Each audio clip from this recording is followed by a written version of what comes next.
नमस्कार मंडळी, आजच्या कार्यक्रमात आपणा सर्वांचं मनपूर्वक स्वागत. आज आहे बुधवार, भारतीय सौर दिनांक 10 आषाढ शके 1948 अर्थात 1 जुलै 2026. मंडळी, आपला भारत देश हा कृषीप्रधान आहे. म्हणूनच कृषीला म्हणजे शेतीला आणि पर्यायानं शेतकऱ्याला अनन्यसाधारण महत्त्व आपल्या देशामध्ये दिलं जातं. आज कृषी दिन, तसंच 1 ते 7 जुलै हा कृषी सप्ताह म्हणून सुद्धा साजरा केला जातो. यावेळी शेतकऱ्यांना नवीन नवीन शेतीचं तंत्रज्ञान, आधुनिक अवजारं आणि चांगल्या प्रतीच्या बियाणांविषयी माहिती दिली जाते. तसंच आपला अन्नदाता असलेल्या या बळीराजाचा सत्कारही केला जातो. मंडळी, अशाच एका सत्कार मूर्तीला आम्ही आमंत्रित केलेलं आहे.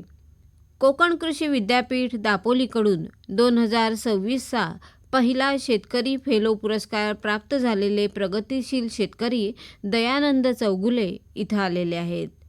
त्यांच्या शेतकरी म्हणून असलेल्या कारकिर्दीविषयी आता आपण जाणून घेऊया. त्यांच्याशी संवाद साधलाय विद्या तावडे यांनी. नमस्कार शेतकरी मित्र हो, नुकताच डॉक्टर बाळासाहेब सावंत कोकण कृषी विद्यापीठामार्फत रत्नागिरी जिल्ह्याचा शेतकरी फेलो पुरस्कार 2026 आपल्या रत्नागिरी जिल्ह्यातील राजापूर तालुक्यातील श्रीयुत दयानंद चौगुले यांना देण्यात आला. आज आपल्या स्टुडिओमध्ये श्रीयुत दयानंद चौगुले यांना आम्ही निमंत्रित केलेलं आहे. त्यांच्या शेतीमधील कार्याविषयी आज आपण त्यांच्याकडूनच जाणून घेऊया. नमस्कार सर. नमस्कार सर, सुरुवातीला तुम्हाला जो हा डॉक्टर बाळासाहेब सावंत कोकण कृषी विद्यापीठाकडून शेतकरी फेलो पुरस्कार मिळालेला आहे त्याविषयी सांगा. डॉक्टर बाळासाहेब सावंत कोकण कृषी विद्यापीठ दापोली यांच्याकडून प्रथमतः जाहीर केलेला पुरस्कार आहे याच वर्षीपासून. अरे वा. कुलगुरू साहेब भावे सरांच्या माध्यमातून. तर हा पहिल्यांदाच पुरस्कार मला प्राप्त झाला, त्याबद्दल भावे सरांचे, दापोली कृषी विद्यापीठाचे सर्वांचे खूप खूप आभार व्यक्त करतो. हा माझा एकट्याचा पुरस्कार नसून हा कोकणातील लाल मातीचा पुरस्कार आहे. नक्की सर्व शेतकऱ्यांचा पुरस्कार आहे असं मी मानतो. या व्यतिरिक्त आणखी कोणते पुरस्कार तुम्हाला याआधी मिळालेले आहेत किंवा आणखी कोणते जाहीर झालेले आहेत? 2018मध्ये जिल्हा परिषद कृषी विभागाच्या माध्यमातून आदर्श शेतकरी पुरस्कार मला प्राप्त झालेला आहे. राजापूर तालुक्यातील कृषी विभाग पंचायत समितीच्या माध्यमातून भात पीक स्पर्धेमध्ये सतत 16, 17, 18 ही 3 वर्ष भात पीक स्पर्धेमध्ये प्रथम क्रमांक मिळालेला आहे. उर्वरित काही संस्थांच्या माध्यमातून पुरस्कार मिळालेले आहेत.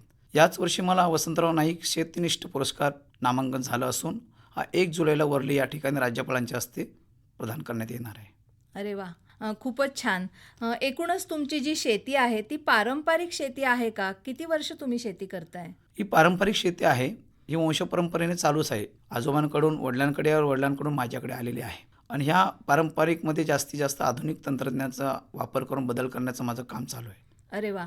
आत्ताच तुम्ही म्हणालात की पारंपरिककडून तुम्ही आधुनिकतेकडे चालला आहात. तर आधुनिक तंत्रज्ञानाचा तुम्ही या शेतीमध्ये कसा वापर करत आला आहात? आधुनिक शेती फार महत्त्वाची आहे. यांत्रिकीकरणाची शेती फार महत्त्वाची. त्याची कारणं अशी आहेत की सध्या स्तरावरती मजूर उपलब्ध होताना दिसत नाही आहेत. मजुरांची संख्या झपाट्याने घटत चाललेली आहे. गावागावांमधून स्थलांतर मोठ्या प्रमाणात होताना दिसतं आहे. म्हणून मजुरांची संख्या घटली असल्याकारणे आम्ही यांत्रिकीकरणाकडे वळलेलो आहोत. किती शेती आहे तुमची? भात शेती आहे की इतरही तुम्ही काही घेता आपल्या शेतामध्ये? माझी वैयक्तिक शेती आहे 11 एकर.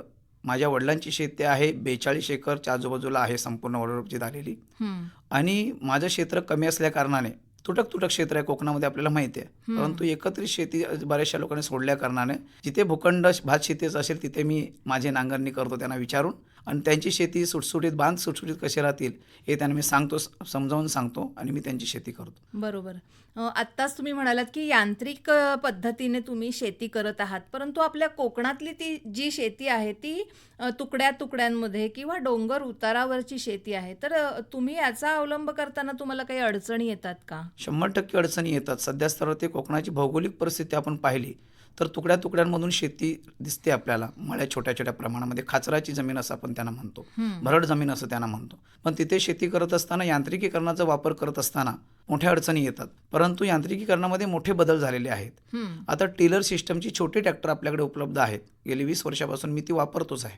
त्याच्यानंतर छोटी रोटावेटर सुद्धा उपलब्ध आहे. रिपर भात कापणीसाठी उपलब्ध आहे. ही छोटी यांत्रिकीकरण आल्या कारणाने आमच्यासारख्या छोट्या शेतकऱ्यांसाठी आणि भौगोलिक परिस्थितीवरती मात करत आपण ती शेती यांत्रिकीकरणाकडे वळलेलो आहोत. नक्कीच. आपल्या शेतामध्ये, भात शेतीमध्ये तुमच्याकडे कोणकोणत्या भाताच्या जातींची शेती ही केली जाते विशेष करून? आम्ही विशेष करून आमच्या देशी वाणांचंच रोपण जास्त प्रमाणामध्ये आमच्या परिक्षेत्रामध्ये करत आलेलो आहोत.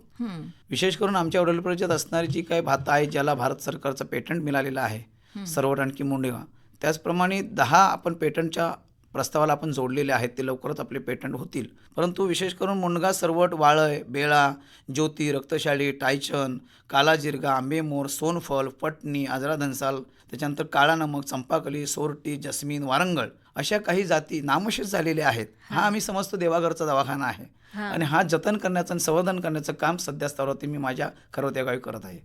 या सगळ्या तुम्ही भाताच्या जाती सांगितल्यात, या सर्व तुम्ही पारंपरिक जतन केलेल्या जाती आहेत? हो, पारंपरिक जतन केलेले आहेत. हा जो ठेवा आहे तो वडीलपरजात आलेला पुढे ठेवा आहे. त्याचं संवर्धन आणि संकलन करणं ही माझी जबाबदारी आहे. येणाऱ्या पिढीला नेमकं वारंगळ म्हणजे काय, हे कोकणामध्ये भातशेती प्रचंड प्रमाणामध्ये देशी बियाण्यांची होत होती, ही कुठे लोप पावली. हरित क्रांती झाल्याने बॅकफूटवरती आपण ही गेलेलो आहोत. हरित क्रांतीचा विशेष उलगडा करण्याची मला काय आपल्याला सांगायची गरज नाहीये. परंतु आम्ही देशी भात बियाणं मुकलो गेलो त्यावेळी आणि ह्याचं जतन आमच्या पिढीनं केलेलं आहे, पाठच्या पिढीनं केलं आणि ते आम्ही याच्या पुढच्या पिढीला देण्याचं काम करत आहोत. कारण ह्या भातांच्या बियाण्यामध्ये पौष्टिक मूल्य चांगले दडलेले आहेत. प्रतिकारशक्ती वाढवण्याचं काम करणे भात बियाणे आहेत आणि त्याचं संकलन आपण आता करतो आहोत. या बऱ्याच जाती तुम्ही नावं सांगितली, तर यापैकी कोणत्या जातींना तुम्हाला पेटंट मिळालेलं आहे त्याविषयी सांगा. आणि हे पेटंट मिळवण्यासाठी तुम्ही काय प्रयत्न केलेत? आता आपल्याला सांगू शकतो सरवट आणखी मुंडगा ही पारंपरिक भात बियाणे आमच्या घरामध्ये होतीच. उर्वरित त्याला जोड असणारी काही भात बियाणे आहेत जी रक्तशाळीसारखी आहेत, वायला बेलासारखी आहेत. परंतु सरवट आणि मुंडगा याचा जो पेटंट प्रस्ताव जो केला होता तो लांजा कृषी विज्ञान केंद्रामार्फत डॉक्टर बाळासाहेब सावंत कोकण कृषी विद्यापीठ मार्फत आपण केला होता आणि तो 2018 साली केला होता. आणि त्याच्यानंतर 2024 मध्ये मला पेटंट प्राप्त झालेल्याचं पत्र आलं आणि जाहीर झालं. अरे वा. मगाशीच तुम्ही म्हणालात की आधुनिक पद्धतीने तुम्ही शेती करत आहात, त्याचबरोबर सेंद्रिय शेतीचा अवलंब तुम्ही आपल्या शेतामध्ये कशा पद्धतीने करताय? आपला भारत देश हा कृषीप्रधान देश आहे आणि कृषीप्रधान देशामध्ये पूर्वी सेंद्रिय शेती करायची. जसं की आमच्याकडे गुरं मोठ्या प्रमाणात असायची. पाठचा काळ आपण 20-25 वर्षाच्या पाठीमागे घराघरामध्ये गोधन होतं आणि गोधनाचं शेण आणखी मूत्र एकत्रित मिसळून आपण शेणकीमध्ये टाकत असतो किंवा उकरडा म्हणून आपण त्याला म्हणत असो. आणि त्या उकरडाची जी काय शेणखताची जी काही टोपल्या असायची त्या आपण भात शेतीमध्ये वापरत होतो. परंतु हरित क्रांतीच्या पिरियडमध्ये प्रचंड प्रमाणात रासायनिक खतांचा वापर झाला. 1965 मध्ये सल्फेट खत आलं आणि रासायनिकची सुरुवात झाली आणि तिथूनच आमचा सोन्याची धूर निघणारी जी चिडिया भारत देश होता ती बॅकफूटवरती राहिलेली आहे. आणि सेंद्रिय खताचा वापर आम्ही बऱ्याच काळापासून करत आलेलो आहोत. आजही आमच्याकडे गोधन आहेच आणि त्या गोधनाचा वापर गोमूत्राच्या माध्यमातून आपण जीवामृत बनवत असतो, घनजीवामृत शेणाच्या माध्यमातून करत असतो, गोकृपामृत आपण बनवतोय, दशप्रमाणे अर्क आपण बनवतोय आणि सेंद्रिय शेती ज्या पद्धतीनं चांगल्या पद्धतीने आपण करण्याचा प्रयत्न करत आहोत. नक्कीच. आत्ताच तुम्ही म्हणालात की तुम्ही गोकृपामृत बनवता किंवा जीवामृत तुम्ही बनवता, दशपर्णी अर्क तुम्ही बनवता, तर याचा प्रसार तुम्ही इतर शेतकऱ्यांपर्यंत कसा करत असता?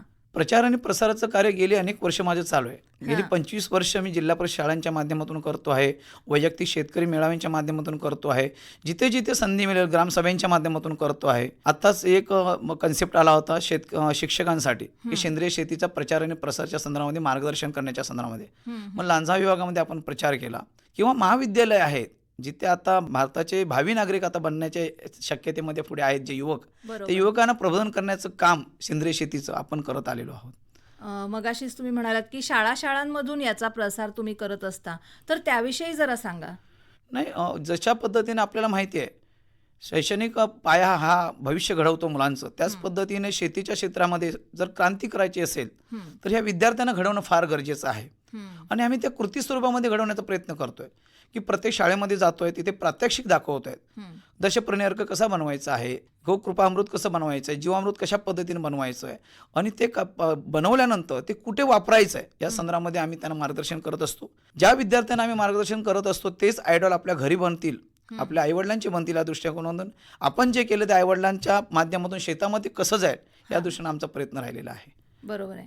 ते त्यांच्या शेतात करतील, पुन्हा त्यांच्या शेतीला जर त्याचा उपयोग झाला तर नक्कीच त्यांचं भविष्य घडेल, नाही का? बरोबर. तुम्ही जे मगाशी तुम्ही उल्लेख केलात की शेतीपूरक मार्गदर्शन तुम्ही करत असता, तर त्याविषयी जरा सांगा. शेतीपूरक मार्गदर्शन करण्याचं काम आम्ही मगाशीच म्हटलं बरेच वर्ष करतो आहोत. आमचा मूल उद्देश हाच आहे की हा देश आमचा सर्व गोष्टी संपन्न व्हायला पाहिजे. आज रासायनिक खतांचे दुष्परिणाम आपण पाहत आहे. जैवविविधतेवरती दुष्परिणाम आहेतच, परंतु प्राण्यांमध्ये आहे, वन्यजीवांवरती आहे, पशूंवरती आहे आणि मनुष्यांवरती पण सुरुवात झालेली आहेत. आज कॅन्सरसारखं भयानक रोग प्रत्येक घराघरामध्ये पोहोचलेला आहे. आज पाहताय की डायबिटीस आणि प्रेशरचे पेशंट घराघरामध्ये आपल्याला पाहावयास मिळतात. 10 जणांची फॅमिली असेल तर 9 जण गोळ्याच खात असतात. ही गोळ्या का खातात? कारण सकाळी उठल्यापासून चहा पितो, चहामध्ये जो दूध असतं ते युरियाचं प्रमाण जास्त असणार असतं किंवा तत्सम गोष्टी ज्या येतात, ज्या बाजारामधून आपण भाजीपाला खरेदी करतो त्यामध्ये प्रचंड प्रमाणामध्ये केमिकलचा वापर केला जातो. मग प्रत्येक गोष्ट जी ताटामध्ये येते ही संपूर्ण रासायनिक असल्या कारणाने आपण रोगी झालेलो आहोत आणि हे आमचे निदर्शनास आलं आहे आणि याचा प्रचार प्रसार आपण स्वतःहून करायला पाहिजे. ही जबाबदारी माझी आहे भारतीय नागरिक म्हणून मी हा प्रचार प्रसार सेंद्रियचा संपूर्ण रत्नागिरी जिल्ह्यामध्ये ऑल महाराष्ट्रामध्ये करण्यासाठी प्रयत्नशील आहे आणि करतोय. भात शेती तुम्ही म्हणालात की 11 एकरमध्ये आत्ता तुम्ही भात शेती करत आहात आणि त्याच्यामध्ये 13 जातींचा भात तुम्ही पिकवत आहात. या व्यतिरिक्त नाचणी आहे, वरी आहे, या सुद्धा जाती तुम्ही विकसित तुमच्याकडे आहेत का पारंपरिक? सध्या स्तरावरती माझी वैयक्तिक जरी 11 एकर जमीन असली तरी 5 एकरमध्ये आपण हे संपूर्ण भात शेतीच्या संदर्भामध्ये प्रक्षेत्रावरती काम करतो आहे. आता त्या प्रक्षेत्रामध्ये लागून असणारे काही शेतकऱ्यांच्या जमिनी आहेत, ते स्थलांतरित आहेत, जे मुंबई पुन्हा स्तरावरती गेलेले आहेत. त्यांना आम्ही विनंती करतोय की तुमच्या जमिनी बांधबंदिस्ते आम्ही चांगल्या पद्धतीनं ठेवू. आम्ही तुमची जमीन बळकवणार नाही बाबांनो, ही तुमचीच जमीन आहे, पण बांधबंदिस्ते आणि शेतीची आम्हाला आवड असल्या कारणाने ही शेती तुम्ही आम्हाला द्या.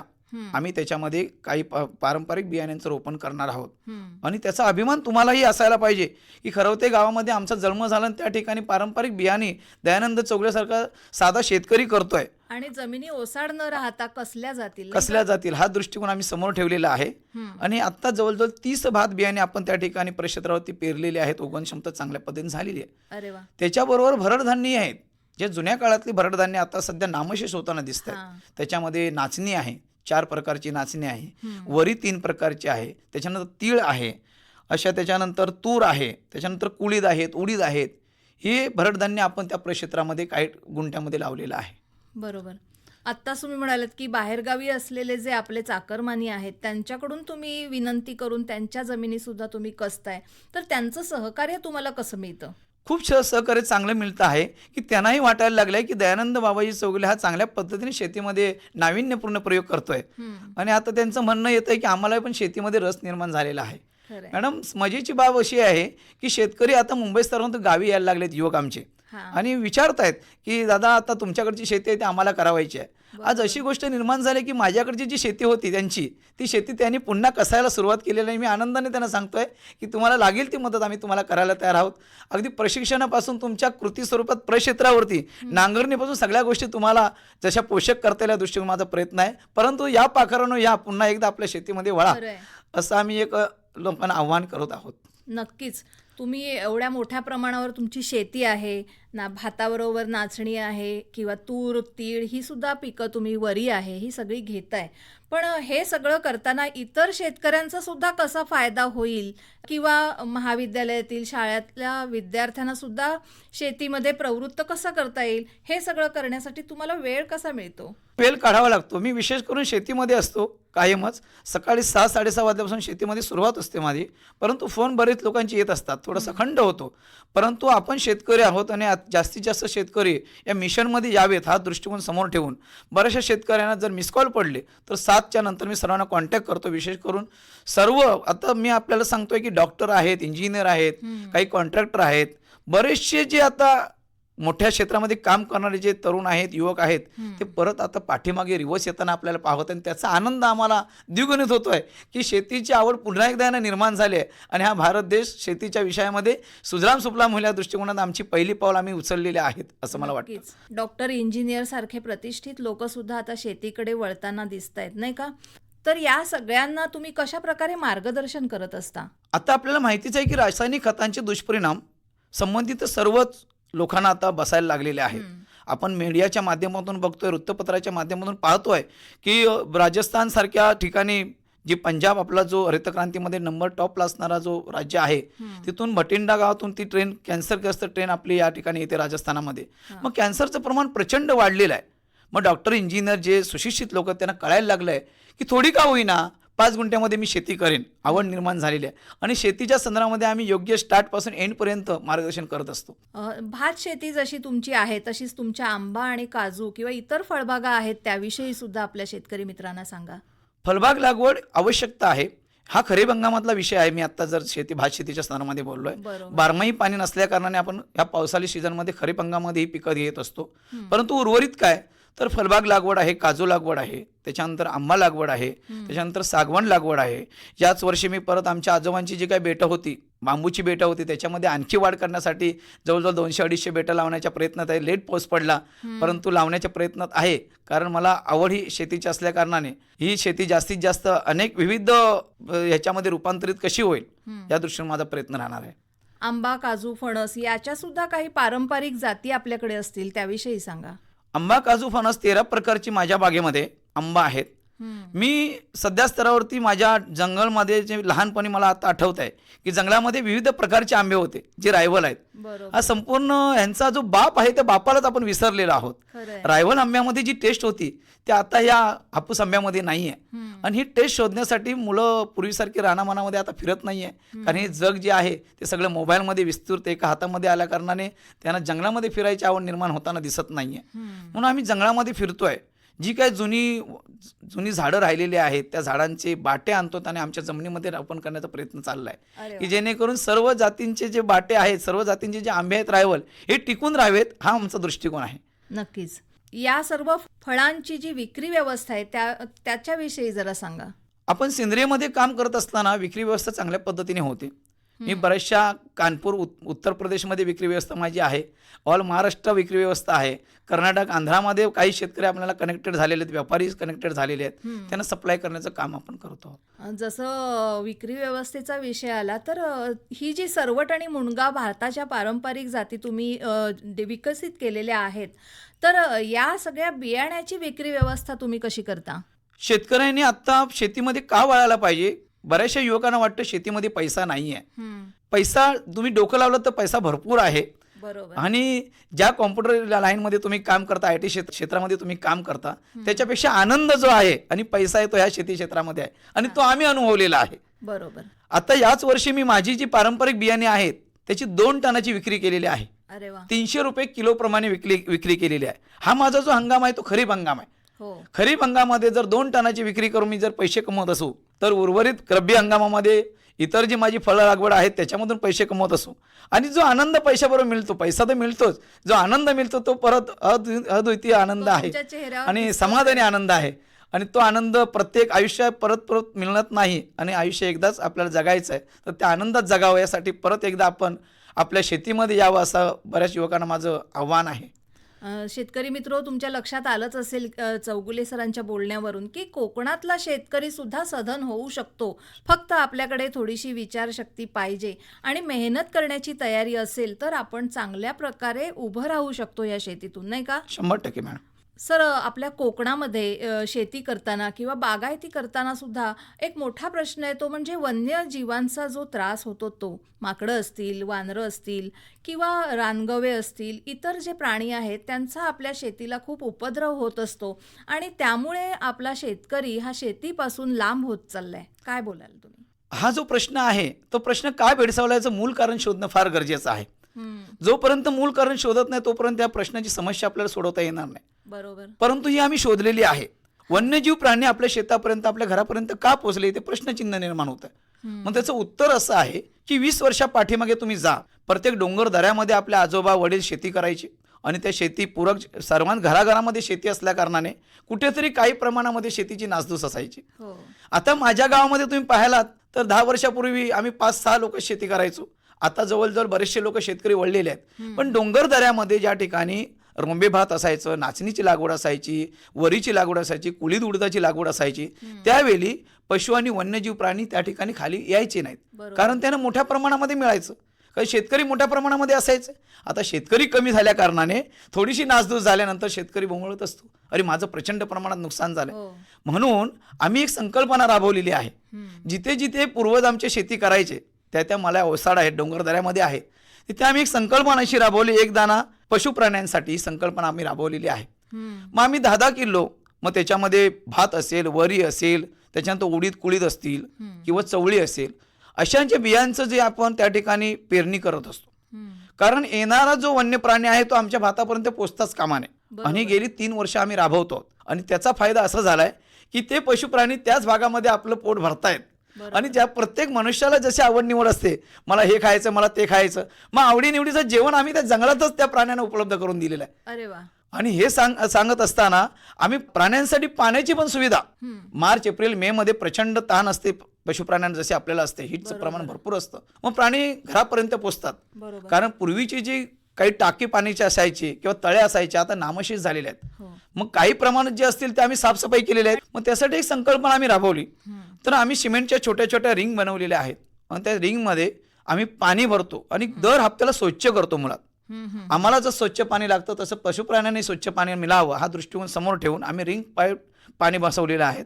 आणि त्याच्यामध्ये माझे स्वतःचा टेम्पो आहे किंवा आम्ही पाठीवरून किंवा हंडे डोईवरून आमच्या घरात ते माणसं नेतो आणि ते स्वच्छ पाणी प्राण्यांना देण्याचं काम सुरू केलेलं आहे. बरोबर. प्राण्यांना जर अन्न पाण्याची सोय त्यांच्या जंगलातच झाली तर ते आपल्या वस्तीमध्ये किंवा आपल्या शेतामध्ये येणार नाहीत, नाही का? बरोबर. हे सर्व करत असताना तुम्हाला कृषी विभागाचं किंवा दापोली कृषी विद्यापीठाचं कसं सहकार्य लाभत असतं? दापोली कृषी विद्यापीठाच्या संशोधन कमिटीवरती माझी नियुक्ती झालेली आहे. मी 10 वर्ष गेली दापोली कृषी विद्यापीठ, लांजा कृषी विज्ञान केंद्र आणि राजापूर तालुका कृषी विभाग, पंचायत समिती कृषी विभाग, गटविकास अधिकारी, संबंधित शासकीय यंत्रणेचा चांगला सपोर्ट आपल्याला मिळतो. आणि त्या सपोर्टचा जास्तीत जास्त वापर शेतकऱ्यांना कसा होईल या दृष्टिकोनातून प्रबोधन आणि प्रचार आणि प्रसार यंत्रणा आपण राबवत असतो. याशिवाय हे सगळं शेतीचं काम, बागायतीचं काम आणि शिवाय समाजासाठीचं जे काम आहे हे करताना तुम्हाला घरच्यांचं कसं सहकार्य मिळत असतं? घरच्यांचं छानपैकी सहकार्य लाभत असतं. कारण माझी आवड निवड ही आहे कृषी क्षेत्र आणि सामाजिक प्रबोधन. घरच्यांना माहिती आहे की हा ओळी आहे, याला प्रबोधनाची खूप आवड आहे आणि शेतीमध्ये शेतकरी जे काम करतात त्यांना नवीन नवीन संकल्पना सुचवण्याचं काम, नाविन्यपूर्ण प्रयोग करण्याचं काम हे घरच्यांना माहिती आहे. मी सतत माझ्या प्रक्षेत्रावरती करत असतो. माझ्याबरोबर इतरही शेतकऱ्यांना त्याचा फायदा कसा होईल या दृष्टीने प्रयत्न आपला चाललेले असतात. म्हणून घरामधून काही तसा विरोध होत नसतो. नक्कीच. आज तुम्हाला दापोली विद्यापीठाचा शेतकरी फेलो पुरस्कार देण्यात आला. या पुरस्काराच्या माध्यमातूनच तुमची शेतीची प्रगती सर्वांसमोर आली. तर या सर्व शेतकरी मित्रांना तुम्ही काय सल्ला द्याल? शेतकरी मित्रांना माझं आव्हान आहे, विशेष करून युवकांना आव्हान आहे, पुन्हा एकदा तुम्ही शेतीकडे वळा. शेती हा आपला केंद्रबिंदू आहे. वाडवडिलांनी ठेवलेला जो ठेवा आहे तो ठेवा पुढे चालवण्याचं काम आपण युवकांनी करणं गरजेचं आहे. तुम्हाला माहीत नसेल की या शेतीमधून आपल्याला पैसे मिळणार नाहीत.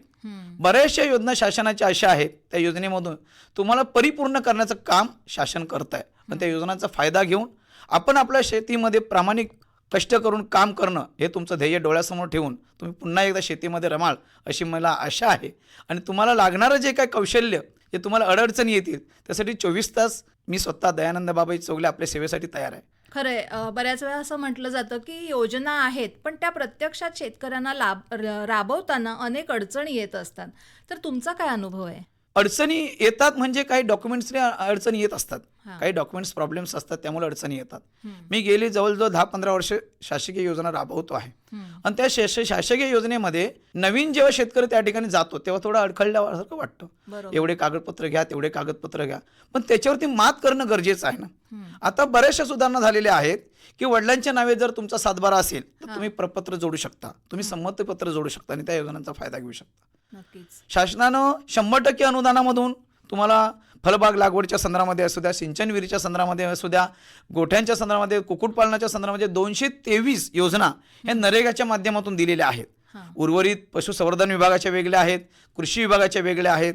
मग विविध योजनांचा लाभ शेतकऱ्यांनी घ्यायला पाहिजे आणि सर्व गुणसंपन्न तुम्हाला महाराष्ट्र शासन आणि प्रशासन बनवू इच्छितं तर तुम्ही बना, असं आपल्याला आवाहन करतो. नक्कीच सर, आज आपण इथे आलात आणि तुम्हाला जो हा शेतकरी फेलो पुरस्कार मिळालेला आहे त्याबद्दल आणि शेतीमधले तुमचे जे अनुभव आहेत त्याबद्दल खूप छान अशी माहिती आपल्या सर्व शेतकरी मित्रांपर्यंत आज तुम्ही पोहोचवलीत. त्याबद्दल आकाशवाणीतर्फे आणि सर्व शेतकरी मित्रांतर्फे मी आपले आभार मानते. धन्यवाद. धन्यवाद. कोकण कृषी विद्यापीठ दापोलीकडून 2026 शेतकरी फेलो पुरस्कार प्राप्त झालेले प्रगतिशील शेतकरी दयानंद चौगुले यांची विद्या तावडे यांनी घेतलेली मुलाखत आत्ताच आपण ऐकलीत. बरं मंडळी, याबरोबरच आजचा आपला कार्यक्रम संपतोय, पण आपली भेट पुन्हा होणार आहे ती उद्याच्या कार्यक्रमात. तोपर्यंत मात्र मला निरोप द्या. नमस्कार.